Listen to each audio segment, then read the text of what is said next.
ॐ भूर्भुवस्वः तत्सवितुर्वरेण्यं भर्गो देवस्य धीमहि धियो यो नः प्रचोदयात्। उस प्राण स्वरूप दुखनाशक सुख स्वरूप श्रेष्ठ तेजस्वी पापनाशक देव स्वरूप परमात्मा को हम अपनी अंतरात्मा में धारण करें। वह परमात्मा हमारी बुद्धि को सतमार्ग की ओर प्रेरित करे। भाइयों बहनों, जय श्री राम, जय गुरुदेव, जय माँ आदि शक्ति। आप सभी भाइयों बहनों को सत्य सनातन वैदिक धर्म के वास्तविक तत्व ज्ञान से रूबरू करवाते हुए मैं आज अध्यात्मोपनिषद के महत्वपूर्ण विषय की ओर आप सबको लेकर जा रहा हूँ। यहाँ पर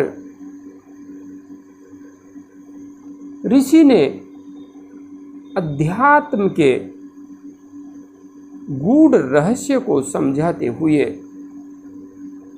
लिखा है कि जब भोगने योग्य पदार्थ की उपस्थिति में भी वासना उदित न हो तब वैराग्य की स्थिति जान लेनी चाहिए। और जब अहम भाव के उदय का अभाव हो जाए, अर्थात जब अहंकार होने योग्य परिस्थिति बन जाने पर भी अहम न आए, तब ज्ञान की परम स्थिति जाननी चाहिए। यहाँ पर ऋषि कह रहे हैं कि जब भोगने योग्य पदार्थ की उपस्थिति में भी जिस व्यक्ति के पास भोग की वस्तुएं न हो और वह वैराग्य प्रदर्शित करे, तो ऐसा वैराग्य तो उसे वस्तु मिल ही नहीं रही है, इसलिए उसने व्यर्थ में धारण कर लिया है। जैसे कि आजकल अधिकांश संत महात्मा दिखाई दे जाते हैं। हिंदू धर्म के अंदर आज 80% से ऊपर ऐसे ही संत महात्माओं का बोलबाला है जिनको शायद सांसारिक जीवन में भोग की वस्तुएं प्राप्त नहीं हुई और उन्होंने संन्यास ग्रहण कर लिया, और जो इच्छाएं सांसारिक जीवन में रहते हुए पूर्ण नहीं हुई, उनकी पूर्ति बाद में संन्यास ग्रहण करके वे करना चाहते हैं। तो यह जो स्थिति है, यह वैराग्य की स्थिति नहीं है, यह संन्यास की स्थिति नहीं है। यह स्थिति तो निश्चित रूप से ढोंग की है, छल की है, कपट की है, पाखंड की है। किंतु वास्तविक वैराग्य जो है वह स्थिति है कि जब भोगने योग्य वस्तुएं सामने पड़ी हो किंतु फिर भी उन्हें भोगने की वासना उदित न हो, इच्छा उदित ही न हो, तब क्या जानना चाहिए? वैराग्य की वास्तविक स्थिति जाननी चाहिए। और जब अहंकार करने योग्य स्थिति हो जाए, हमारे अंदर अत्यंत ज्ञान आ गया, हमारे पास धन भी आ गया, हमारे पास समाज में बड़ा पद भी आ गया, किंतु ऐसी परिस्थितियां होने के बाद भी अहंकार मस्तिष्क में हावी न हो, अहंकार आने की स्थिति बनने के बाद भी अहंकार आए नहीं, तब ज्ञान की परम स्थिति जाननी चाहिए। यदि वैभव मिल गया, पद मिल गया, प्रतिष्ठा मिल गई और अहंकार आ गया, तो निश्चित रूप से ज्ञान अभी हुआ नहीं है। आगे ऋषि इसी विषय को समझाते हुए कह रहे हैं कि लीन वृत्तियां पुनः उदित न हो तो वह उपरति की स्थिति समझनी चाहिए। लीन वृत्तियाँ, हमारे अंतस्थ में जो काम, क्रोध, लोभ, मोह, दंभ, दुर्भाव, द्वेष, पाखंड, झूठ, जन्म मृत्यु का भय अर्थात सुख दुख के जो भाव हैं, ये जब हम साधना के मार्ग पर आगे बढ़ते हैं तो ये विकार अपना स्थान छोड़ते जाते हैं। काम भी दब जाता है, क्रोध भी दब जाता है, लोभ मोह आदि दबते चले जाते हैं, रूपांतरित होते चले जाते हैं। किंतु यहाँ पर ऋषि ने वास्तविक स्थिति समझाई है कि लीन वृत्तियाँ, ये वृत्तियाँ दब तो जाती हैं लेकिन मौका पाकर के फिर जाग जाती हैं। परिस्थिति उस अनुकूल हुई कि फिर से वे वृत्तियाँ जागृत हो जाती हैं। तो ऋषि कह रहे हैं कि जब लीन वृत्तियाँ, ये विकार, ये वृत्तियाँ जो हमारे चित्त में रहती हैं, ये एक बार लीन हो गई किंतु वापस फिर से जागे नहीं, फिर से इनके अंदर वासनाएं प्रदीप्त न हो, तो ऐसी स्थिति में उपरति की स्थिति समझनी चाहिए कि साधक वासनाओं से पूर्णतया मुक्त हो चुका है, पूर्णतया उसके अंतस्थ में सच्चिदानंद ब्रह्म का स्वरूप ही शेष रह गया है। इस स्थिति वाला यति स्थित प्रज्ञ कहलाता है, जिसके मन मस्तिष्क में कामनाएं भावनाएं फिर से प्रज्वलित न हो, जो वासनाओं के भाव हैं वे फिर से जागे नहीं, ऐसा व्यक्ति ही स्थित प्रज्ञ कहलाता है। भगवान श्री कृष्ण ने गीता में जिस स्थित प्रज्ञ की बात कही है, उस स्थित प्रज्ञ की पहचान यह है। मैं हमेशा जब भी गीता से संबंधित कोई विषय आता है तो कहता हूँ कि गीता को समझने के लिए उपनिषदों का स्वाध्याय नितांत आवश्यक है। संस्कृत का चाहे कितना ही बड़ा ज्ञानी पंडित हो, जिसने उपनिषदों का स्वाध्याय नहीं किया है, वह गीता को 50% से अधिक कभी भी नहीं समझ सकता, क्योंकि वहाँ पर जो शब्द प्रयोग लाए गए हैं उनको विस्तृत व्याख्या करके सिर्फ और सिर्फ उपनिषदों में ही समझाया गया है। इसलिए जब वासनाएं जागृत न हो, वृत्तियां हमेशा लीन रहे, उस व्यक्ति को स्थित प्रज्ञ कहते हैं, क्योंकि उसकी बुद्धि पूर्णतया स्थिर हो गई है। अब उसमें कोई विचलन नहीं उठता है, कोई तूफान नहीं उठता है, स्थिर हो गई है बुद्धि, जो सदा आनंदानुभूति करता रहता है। और जिसकी बुद्धि पूर्णतया स्थिर हो गई, स्थित प्रज्ञ जो हो गया, वह अपनी आत्मा के आनंद में ही हमेशा डूबा रहता है। वह आत्मानुभूति करता रहता है, सच्चिदानंद की अनुभूति करता रहता है।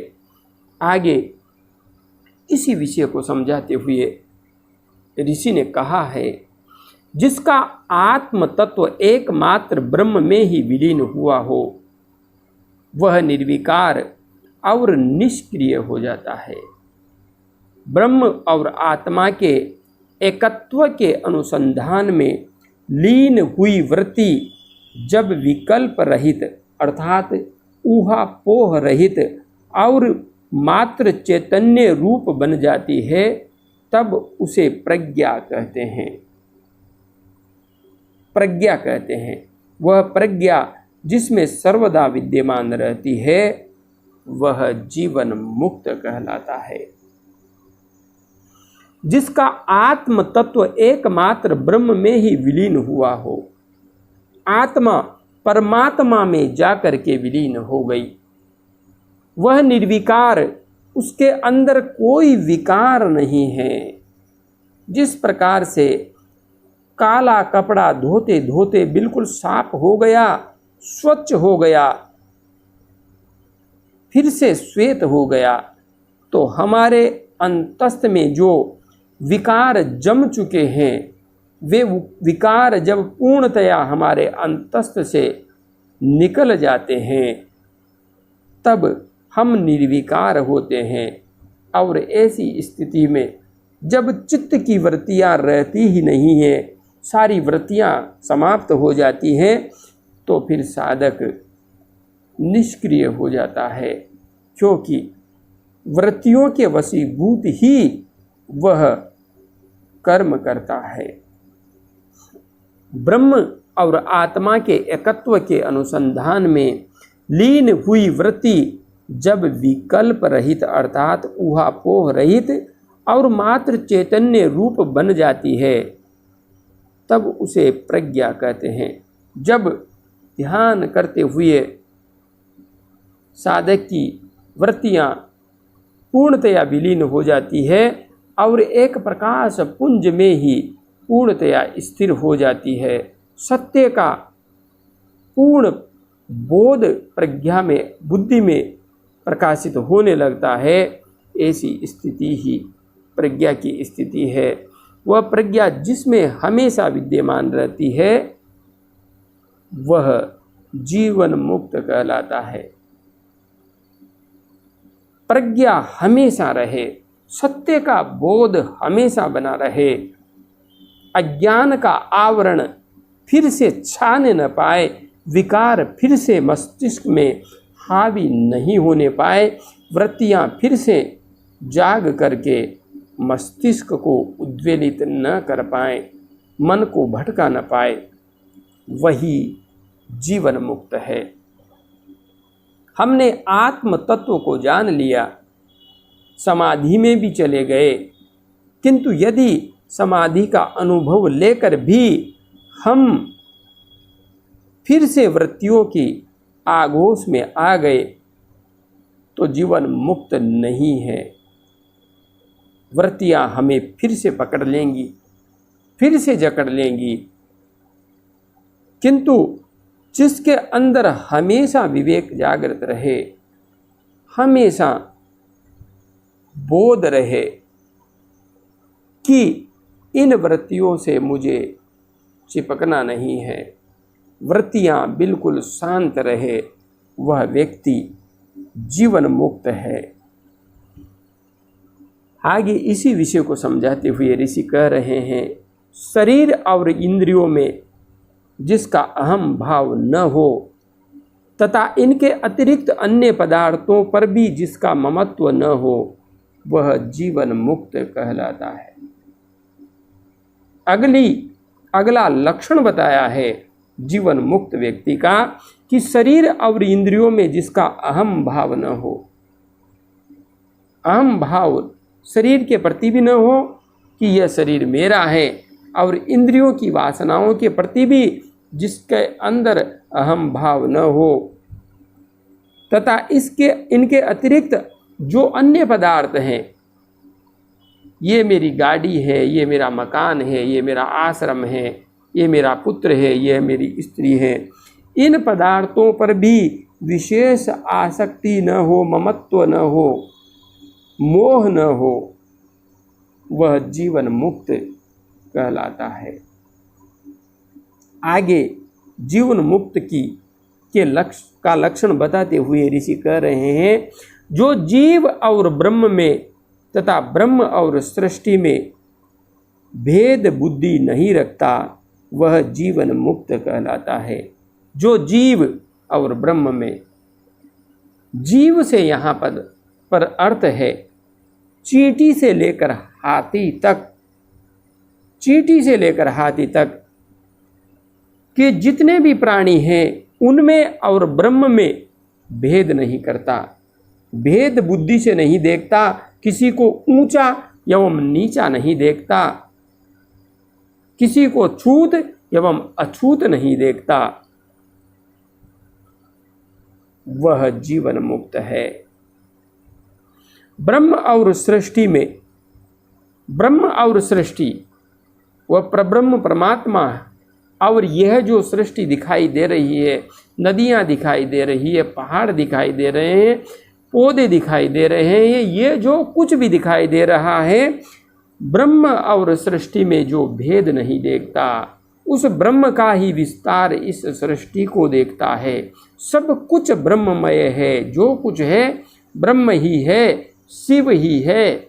यह शक्ति भी उसी की है, यह प्रकृति भी उसी की है, उसी का सारा संपूर्ण विस्तार है। जो इस प्रकार से देखता है वह जीवन मुक्त कहलाता है।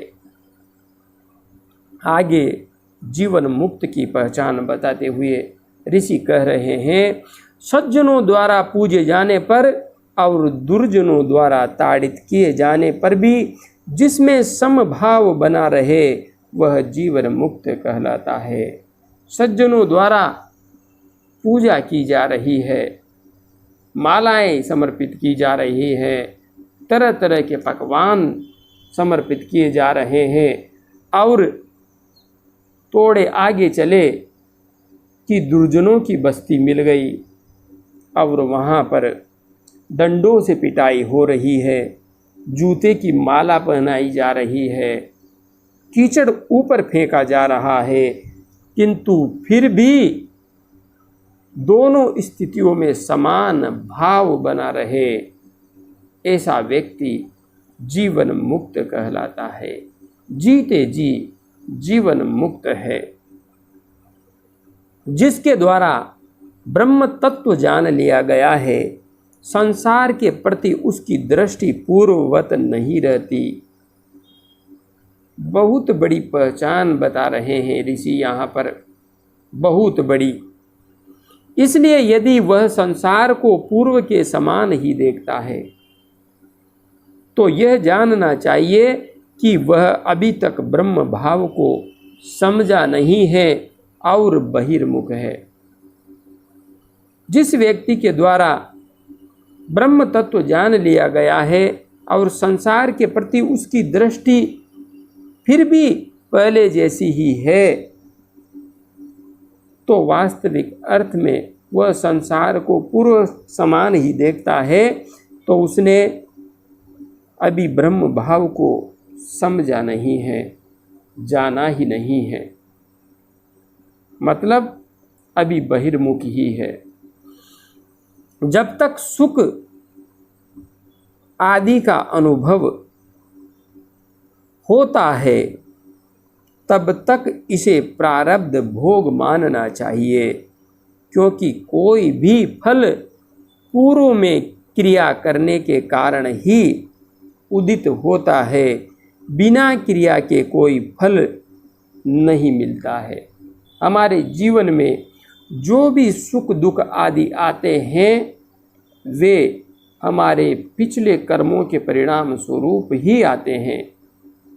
बिना क्रिया के कोई प्रतिक्रिया इस संसार में कभी भी नहीं होती है। आगे ऋषि कह रहे हैं, अहम ब्रह्मोति विज्ञानात् कल्प कोटि शतार्जितम संचितम विलियम याति प्रबोधात स्व प्रकर्मवत्। जिस प्रकार जागृत हो जाने पर स्वप्न रूप कर्म विनष्ट हो जाता है, निद्रा खुल जाने पर स्वप्न में हम जो कुछ देख रहे थे वह समाप्त हो जाता है, उसी प्रकार मैं ब्रह्म हूँ ऐसा ज्ञान हो जाने पर करोड़ों कल्पों से अर्जित संचित कर्म विलीन अर्थात नष्ट हो जाते हैं। संपूर्ण कर्म यह जान लेने पर कि मैं ही ब्रह्म हूँ, मेरा ही यह विस्तार चराचर जगत के रूप में हुआ है, उस ब्रह्म में और मुझ में कोई भेद नहीं है। उस महासागर से एक बूंद का तादात्म्य हो गया है तो उसके बाद में संपूर्ण कर्म जल करके नष्ट हो जाते हैं। कोई कर्म शेष नहीं रह जाता। यहाँ पर ऋषि कह रहे हैं, योगी आकाश के सदृश अपने को असंग और उदासीन जानकर भावी कर्मों में किंचित भी लिप्त नहीं होता। समझने की बात यही है। गीता में भगवान श्री कृष्ण ने जो ज्ञान दिया है अर्जुन को कि तू दृष्टा भाव से स्थित प्रज्ञ हो करके युद्ध कर, तो जिसने आत्म तत्व को जान लिया, सत्य को जान लिया, ब्रह्म तत्व को जान लिया, वह कर्म करते हुए भी स्वच्छ आकाश के समान इस संसार से असंग रहता है, इसके प्रति उदासीन रहता है, इस संसार के कार्यों में चिपकता नहीं है, इनको अपनी आसक्ति नहीं बनाता है, उदासीन भाव से बस कर्म करना है, कर्तव्य बुद्धि से अपने कर्म करता रहता है, किंतु उन कर्मों को चिपकाता नहीं है, उनकी आसक्ति को अपने अंतस्थ में धारण नहीं करता है। युद्ध भी करना पड़े तो युद्ध भी करता है। जो भी सांसारिक कार्य हैं, सारे कर्म वह सामान्य इंसानों के समान ही करता रहेगा, किंतु आसक्ति अंदर से उठने नहीं देगा, आसक्त नहीं रहेगा। निर्विकल्प हो करके आसक्त भाव को त्याग करके कर्तव्य कर्मों को करता रहेगा, क्योंकि इस तरीके से कर्म करने पर ही जीवन की वास्तविक सार्थकता सिद्ध होती है। जीवन मुक्त व्यक्तित्व भी जिएगा तो संसार में ही, किंतु उसके जीने का तरीका बदल जाता है। सामान्य इंसानों से उसका इस संसार के प्रति देखने का दृष्टिकोण रूपांतरित हो जाता है।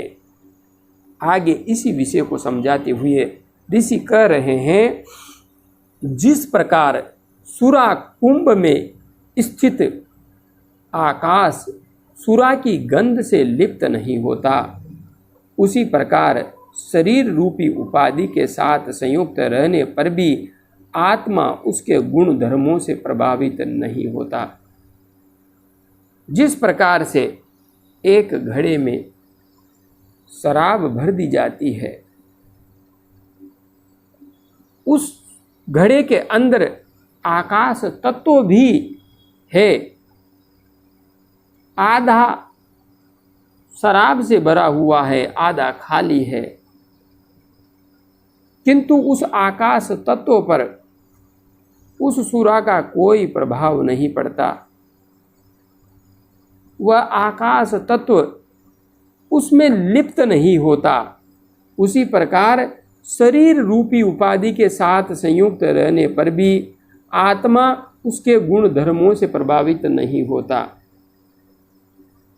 यहाँ पर जो प्रभाव पड़ता है हमारे चित्त पर पड़ता है, हमारे मन पर प्रभाव पड़ता है, किंतु आत्मा पर कोई विशेष प्रभाव नहीं पड़ता। इसलिए ऋषि इसी विषय को आगे समझाते हुए कह रहे हैं कि जिस प्रकार छोड़ा हुआ बाण निर्धारित लक्ष्य को भेदता ही है, उसी प्रकार ज्ञानोदय होने से पूर्व अज्ञान की स्थिति में किए गए कर्म का फल अवश्य मिलता है। अर्थात ज्ञान उत्पन्न हो जाने से पूर्व जो कृत्य किए गए थे, उनका फल ज्ञान उत्पन्न हो जाने से विनष्ट नहीं होता है। बहुत बड़ी बात है समझने की। किसी कथा के सुनने से, किसी कुंड के में जाकर स्नान करने से या गंगा जी में जाकर के स्नान करने से आपका कोई पाप समाप्त नहीं हो सकता। यह वेद वाणी है, यह उपनिषद की वाणी है, वेदांत की वाणी है। आपने ज्ञान होने से पूर्व जो जो कर्म किए हैं उनका फल भोगना ही पड़ेगा। जाने या अनजाने में जो भी हम कर्म कर चुके हैं वे कर्म उसी प्रकार से हैं जिस प्रकार से छोड़ा हुआ बाण निर्धारित लक्ष्य को भेदता ही है। हमने बाण छोड़ दिया और छोड़ते ही हमें एहसास हुआ कि हमने तो बाण शेर पर छोड़ा था, किंतु वहाँ तो गाय खड़ी है। लेकिन वह कर्म बोध हो जाने पर भी उस गाय को भेद कर ही मानेगा, बाण को हम वापस नहीं खींच सकते। उसी प्रकार से किए गए कर्म अपना परिणाम देकर ही छोड़ते हैं।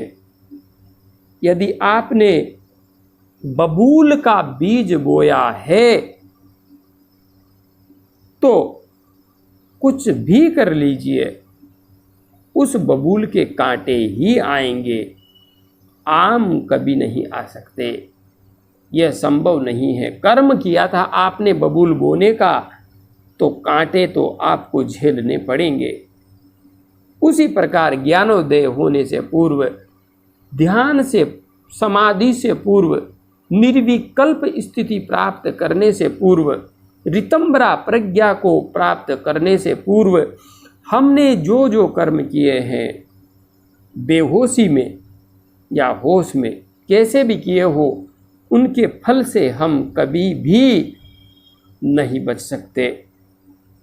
और ज्ञान उत्पन्न हो जाने से पूर्व कर्म किए हैं लेकिन ज्ञान उत्पन्न हो गया तो ज्ञान उत्पन्न होने से क्या सारे कर्म नष्ट हो जाएंगे? ज्ञान उत्पन्न होने का अर्थ है कि हम ऐसा कोई कर्म ही नहीं करेंगे जिससे कि फिर से हमारा कोई संचित कर्म बन जाए, वह कर्म हमें फिर से बांधे। हम निराशक्त भाव से कर्म करेंगे और कर्म वही करेंगे जो विवेक पूर्ण होगा, जो सत्य आधारित होगा, जो किसी का अहित करने वाला नहीं होगा। अहित का अर्थ यहाँ ये नहीं है कि हम युद्ध कर रहे हैं तो युद्ध में तो कोई मारा जाएगा, नहीं। आप यदि धर्म के लिए, आप सत्य के लिए, आप न्याय के लिए युद्ध कर रहे हैं और लाखों लोगों का वध कर रहे हैं तो यह कर्म आपको बांधने वाला नहीं है। विवेक पूर्ण स्थिति से आप युद्ध कर रहे हैं, ये कर्म आपको नहीं बांधेगा। इसी सत्य को आगे समझाते हुए ऋषि कह रहे हैं, बाघ समझकर उसे मारने के लिए छोड़ा गया बाण यह जान लेने पर कि यह बाघ नहीं गाय है, रुकता नहीं और वेगपूर्वक लक्ष्य भेद करता ही है। उसी प्रकार ज्ञान हो जाने पर भी पूर्व करत कर्म का फल मिलता ही है। इस विषय को मैंने पहले ही सम्मिलित कर लिया है। व्याघ्र बुद्ध्या विनिर्मुक्तो बाणः पश्चातु गोमतो न तिष्ठति भिन्नत्वेव लक्ष्यम वेगेन निर्भरम। स्पष्ट है, किया हुआ कर्म लौटाया नहीं जा सकता। किसी कथा के सुनने से आपका कोई पाप नष्ट नहीं हो सकता। और जो ये कहते हैं कि आपके पाप नष्ट हो जाएंगे, बहुत बड़ा धोखा दे रहे हैं। धर्म अनुयायियों को सत्य से भटका रहे हैं, गद्दारी कर रहे हैं, धर्म के नाम पर अज्ञानता का अंधकार घोल रहे हैं मानसिकता में। इसलिए मेरे धर्म प्रेमी बंधुओं, वैदिक सत्य सनातन धर्म के वास्तविक सत्य के अनुसार धर्म के मार्ग पर चलो, और वह मार्ग है विवेक पूर्ण तरीके से प्रत्येक कर्म को करो। कोई भी कर्म हम कर रहे हैं तो उसका फल हमें ही भोगना है। दान कितना ही कर लो, दान आपके कर्म को कभी नष्ट नहीं कर सकता, और दान कितना ही कर लो, दान से आपको कभी भी मोक्ष नहीं मिल सकता। यह स्पष्ट रूप से वेद, उपनिषद, दर्शन ग्रंथों में लिखा हुआ है। हाँ, दान से आपको स्वर्ग मिलेगा। स्वर्ग मतलब कि सुख। आप जितना अधिक दान करेंगे, आपके जीवन में सुख लौटेगा, सुख आएगा। किंतु दान से आप मोक्ष प्राप्त नहीं कर सकते। आप दान दे रहे हैं तो इस संसार को सुख पहुंचा रहे हैं, तो वह परमात्मा भी आप तक सुख ही पहुंचाएगा, और सुख मोक्ष का आधार बनता है। यह निश्चित है। आपके घर में शांति रहेगी, वैभव रहेगा, दरिद्रता नहीं रहेगी, धन धान्य भरपूर रहेगा, तो निश्चित रूप से आप जप तप ध्यान के मार्ग में सहजता से आगे बढ़ पाएंगे। किंतु यदि आपके घर का वातावरण ही दरिद्रता युक्त है, व्याधियां हैं, संकट हैं, परेशानियां हैं, तो आप ध्यान के मार्ग पर आगे नहीं बढ़ सकते। भूखे से भजन नहीं हो सकता। तो धन का दान आपको सुख देगा और मुक्ति में सहायक बनेगा, यह निश्चित है। किंतु मुक्ति नहीं दे सकता। सिर्फ दान आपको मुक्ति नहीं दे सकता। कथा का सुनना आपको मुक्ति नहीं दे सकता।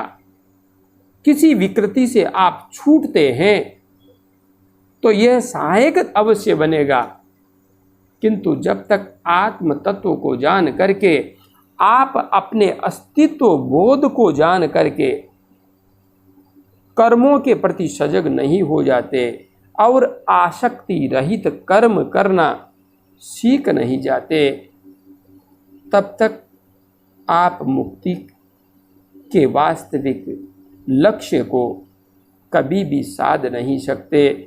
और यह पूर्णतया विज्ञान है, यह सत्य है। जय गुरुदेव, जय मां आदि शक्ति।